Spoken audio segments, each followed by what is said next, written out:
What's up, everybody? Welcome back to the channel and more Birthright here as we work our way through the various Brecht realms. So we're getting towards the end of another section here, and we have the last of the political domains. So let's jump right in. So this is Rheulgard. It's neutral, also recommended for PC use. And a brief description here. So the Dark Forest domain of Rheulgard provides a striking contrast to the prosperous Brecht nations of the Basin. Provinces are thinly populated except around cities. Wanderers must take care in this region. So it's rather a wild land compared to some of the others like Muden. So as you see here, there's quite a few provinces that you have as a player jumping in. And again, as I mentioned, there's some high level ones and then a whole lot of low level and even unsettled. So like the first one there, Boy Robin 09, so literally like unsettled. You got Cool Beret, that's a kind of a mid-level one, bunch of low levels here. Nochlauch, interesting one at 4/4. And then some bigger ones here, Podenstahl, Unbraustadt, Uptland, Valrud, all these others here. And then another unsettled one in Zedforst. So it's really just a country of contrast here. We can see that there's different law holdings going on here, temples, and the guild activity does appear to be all the same. And then sources, largely one person's holdings here, and then a little bit of different stuff going on too. So let's take a look here at what's going on with the law. So Rheulgard retains unity only through the cooperation of their three law holders. So you have Richard Kaysun, who's a level 3 fighter, lawful neutral, fairly solid bloodline, is the oldest of the three and controls the capital city of Poden and surrounding provinces. To the east, the hereditary baron of the Stille Wächter, the Silent Watch, Soldar, Alford, Orwind, so that's a lot. Is a level 11 priest, which is super high in the setting, and chaotic good, and also has a very strong bloodline. He watches the northeastern reaches. And then in the southlands, the Kanasi-born but Brecht-blooded Friederika Liebschul is a level 6 fighter with a rather small bloodline, but also lawful neutral. And she recently became the Mater of Unbrau and lawholder of the region. So you don't have, certainly a one unified country like you see with most of the other realms going on here. Now, temples, Pieter Astridson's, another mid-level priest here of Eric. His druids look out for some of the Rheulgard people, but most flock to either the Wachen an Sonnlacht, Watchers of Sunlight, again with the sort of pseudo-German there of the Brecht language that they have. And then that's led by Ausuzena ap Drin, who's level 7 priest of Avani, very minor bloodline at only 10. Or the Nachtleben, led by Kort Lap Tunraus, again some pretty wordy names here. Level 9 priest of Rurinil, and a solid bloodline of 25. So in the same way that the political situation here of the realm is divided into 3, you have that with the priests as well. Now the guild's a little bit different. So here, Rheulgard has never really been hospitable to guilds. The land is hilly and rocky, and the forest yield only marginally acceptable lumber. Still, Tyrus Yurdvik is a level 8 guilder. Azrai bloodline, important to note, and just a very minor one, though, of only 9, but neutral evil. Makes a go of it, making a match of his brutality against that of the land. So, and then finally, even the sources, even the inhabitants of Rheulgard know virtually nothing about Roylan Greencloak. Again, it's been a mystery figure so far. He set himself up as the protector of Rheulgard. Since then, the predations of Molokev and the bandits of the Tarvan Waste have almost completely stopped. Recently, the Sayer of Kulavi has gained a source foothold in the land. So, so we reference back to her from earlier review videos. So let's take a look at what's going on here if you're trying to get into ruling Rheulgard and kind of what you have as far as what you have to work with starting off for resources. Regency, there's not much there, generated and accumulated 18 and 22 respectively, and that's Richard Kaysen. Treasuries, 22 gold bars, again, Richard Kaysen, which is not terrible to work with by any means, but when you compare to some of the other Brecht realms we've seen where they're like above 50, and that's even for some of the non-political domains, it is a little bit poverty level here as far as the Brecht realms go, but still very much workable. The Regency is the bigger concern, though, because you definitely have a lot of work to do with settling the land, ruling it up, and various other actions. And you definitely are going to need more regency. So now let's take a look at the army. It's not minuscule. Each of the 3 law regions commands armies. Since these units tend to work as one army against a common foe, however, they're listed here as one group. So you have 2 units of Stille Wächter, which count as elite infantry. A massive selection here. 3 units of scouts. So decent troops, but definitely won't hold up to regular or even like elite troops in the long run. As far as enemies go, you have 3 units of foresters, though, so that counts as a regular. So again, a little bit less on the skill side here for this force. But then you have 2 units of Rheulgard, which count as just regular cavalry. So no archery units here, although the scouts and the regulars can do some work in that. But a little bit of cavalry, but mostly infantry heavy here. Definitely something. Whereas the provinces get more settled, you might want to raise up your armies a little bit just to deal with some of the neighbors and enemies throughout the land too. Now the 3 regions work as nearly equal in power. Each rules the provinces in which they have law holdings, or the majority of law holdings. Usually the 2 younger law holders defer to the Meister of Poden when conflicts arise, and Soldar Alfort has little interest beyond his mountain watch, while Frederica spends most of her influence encouraging trade and diplomacy between Rheulgard and Sendur. So when you're ruling this, really just depends on who you want to go with, but realistically, you'd probably be running it as Richard Kaysen, and it's kind of nice too, because then you kind of have like a sort of a lower level fighter that you can kind of also grow into character-wise. So other important NPCs, you have Tyrus. Yurdvik seems determined to make a profit in Rheulgard. Again, that's that gilder.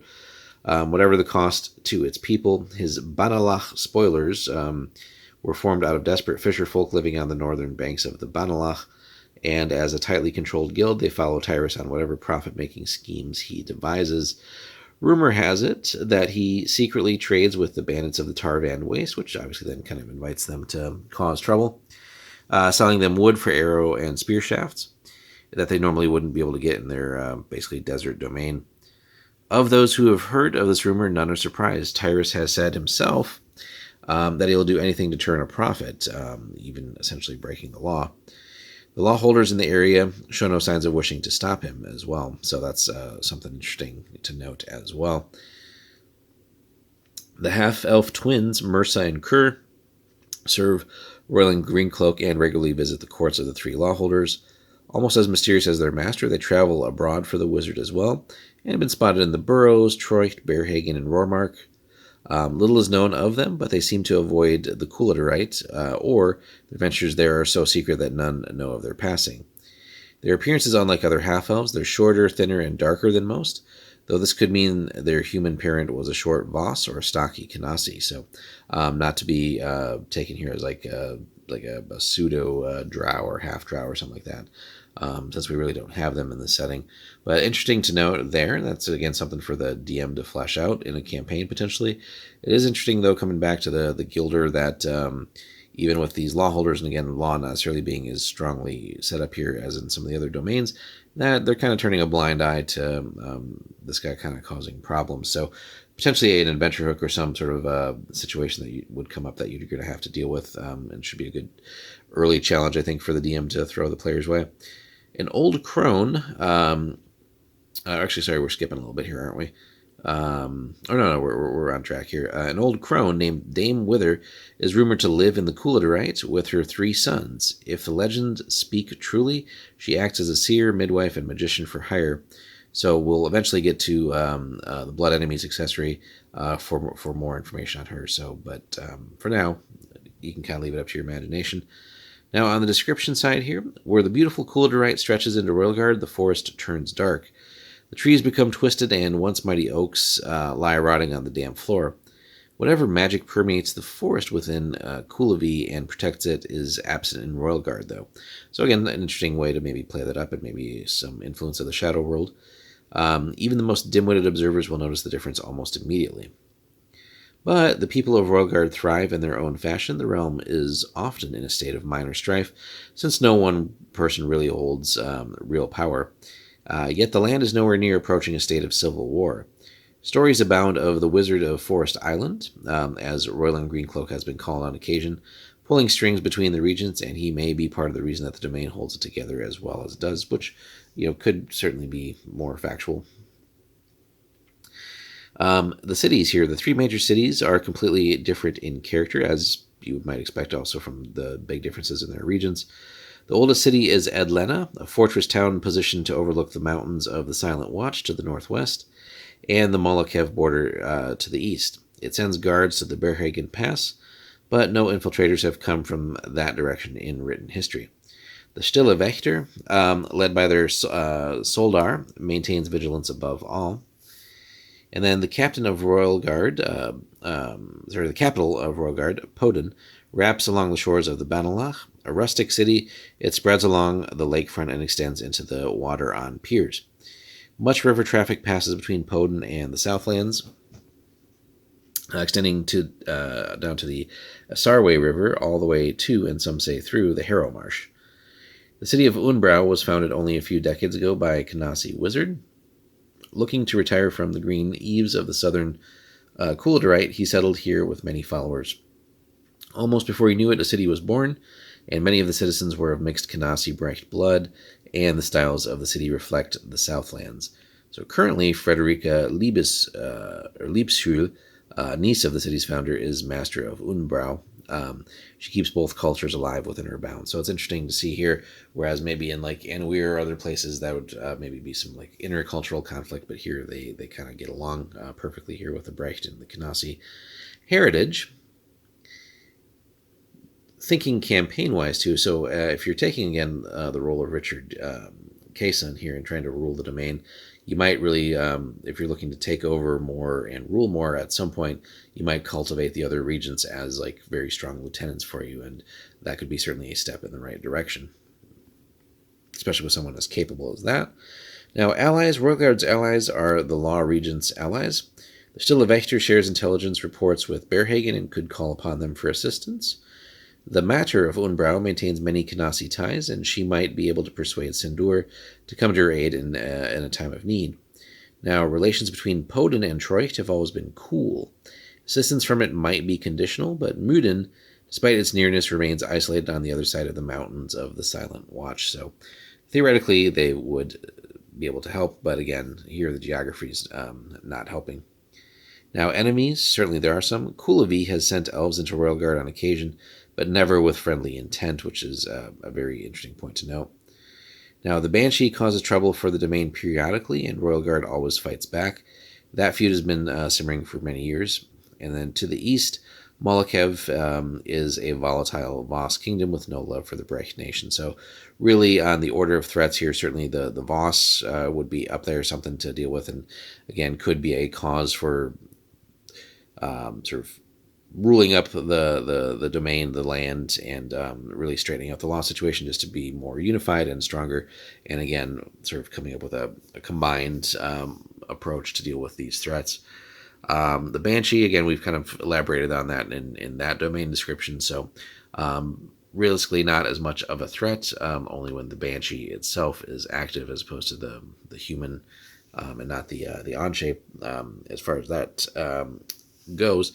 But then the elves are an interesting story. Just it's a tricky one to deal with because if you do get more overtly hostile to them, certainly that would draw more of their ire. And then with the Sayer of Kulavi also having now a source foothold in the realm, that could lead to other issues too.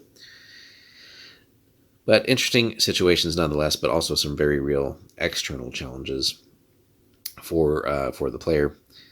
Now, special conditions here to wrap it up. Maison the Wolfman, an unpredictable Anshe, lurks in the Rheulgard, especially near the borders of Treucht and the Banshee's domain. He seems to have a dislike for the Royal Guardians and has even attacked organized military units and then faded back into the forest. Local legends state that Roiland Greencloak originated in another world or plane of existence. Perhaps the wizard arrived in Cerelia from the Shadow World, which might explain his friendship with the halflings. Maybe he comes from somewhere else entirely. So again, up to the DM's discretion and really how they want to play that and whatever interactions the players might have with them. But as far as yet another sort of internal threat here, this other sort of baby Anshe is another thing to deal with potentially as well. And again, the DM should feel free to be creative on that, just to pose more threats and problems to the player. Perhaps, a random military unit, excuse me, random military unit goes missing.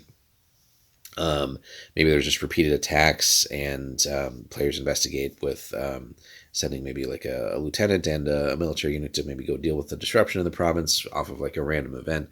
But then, more and more units keep missing until maybe you have to go deal with the problem in person. So that could be a fun adventure action and hook as well. So overall, a nice way to wrap up this part of the Brecht Realms. It's an interesting realm. Certainly there's a lot of potential, but also just so many challenges here with, again, the law sort of being divided in three, the temple situation as well, all kinds of different stuff going on there. The Guilder really here is not an ally in any way, shape, or form, but seemingly that activity is being tolerated, so it'd be interesting to really get to the bottom of that as a player. But then also, you do have at least a nominal ally in Royland Greencloak. It's just how much will he really directly aid the player. But there's a lot of work to be done, certainly. You got sections of the realm that are literally unsettled, and then some very high-level ones, 5s and 6s, but also a lot of lower-level ones. So it's lots of actions, a lot of things cut out for the player. Boosting the economy in some way, certainly just to get more treasury, and then being able to up the military. So, we have here a grand total of, 10 units. It's not terrible by any means, but at some point, I think getting up into the mid-teens and then starting to deal with some of these problems is definitely a way to go. But anyway, guys, let us know what you think of Rheulgard, and if you've played it as ruling a domain or adventured here. A lot of great potential. Let us know your thoughts in the comments. Be sure to like, comment, and subscribe. And if you want to see videos like this early, check out our Patreon, where we have regular Birthright content and then also other exclusive things as well. Thanks so much for watching.